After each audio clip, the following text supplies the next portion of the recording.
आज मैं एक इंपॉर्टेंट मुद्दे पे बात करूंगी and please bear with me for 1 minute only. And मैं आपको समझाना चाहती हूँ कि आखिर इतने प्रोटेस्ट के बाद भी चीज़ें चेंज क्यों नहीं हो रही है इंडिया में।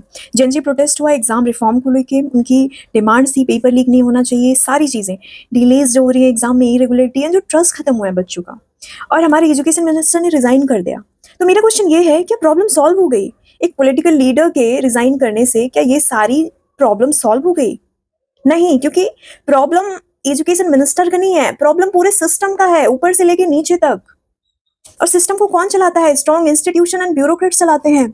आप एक मंगलू एंड रॉबिन्सन की किताब पढ़ना, व्हाई नेशन फेल्स, उन्होंने बहुत ही ब्यूटीफुली समझाया है कि किसी भी कंट्री को स्मूथली रन करने के लिए एक स्ट्रॉन्ग इंस्टीट्यूशन, फेयर इंस्टीट्यूशन और एक स्ट्रॉन्ग सिस्टम मैटर करता है। आप फ्रांसिस फुकुयामा की भी किताब पढ़ सकते हो, पॉलिटिकल ऑर्डर एंड डिके, उन्होंने काफी अच्छे से समझाया है किसी भी कंट्री का प्रोग्रेस वहां के सिस्टम पे मैटर करता है। और सिस्टम कौन चलाता है? ब्यूरोक्रेट्स चलाते हैं। तो ऊपर से लेके नीचे तक अकाउंटेबिलिटी को इंश्योर करना होगा। सोल्यूशन क्या है? मुझे क्या लगता है कि सिक्योर एग्जाम होना चाहिए, मल्टीपल लेयर ऑफ सिक्योरिटी बनाओ, इंडिपेंडेंट बॉडी बननी चाहिए, स्पेशली जो सिर्फ स्टूडेंट्स के ग्रीवेंसेस को सुने और उनकी प्रॉब्लम्स को सॉल्व करे। ट्रांसपेरेंसी होना चाहिए, आप बच्चों को क्लियर इन्फॉर्मेशन दो, आप कट ऑफ निकालो, सारी चीजें बताओ, सारी चीजें ट्रांसपेरेंट होनी चाहिए। फास्ट इन्वेस्टिगेशन होना चाहिए, स्ट्रिक्ट अकाउंटेबिलिटी होना चाहिए, सबकी अकाउंटेबिलिटी इंश्योर करो, ग्रास रूट लेवल से लेके ऊपर तक।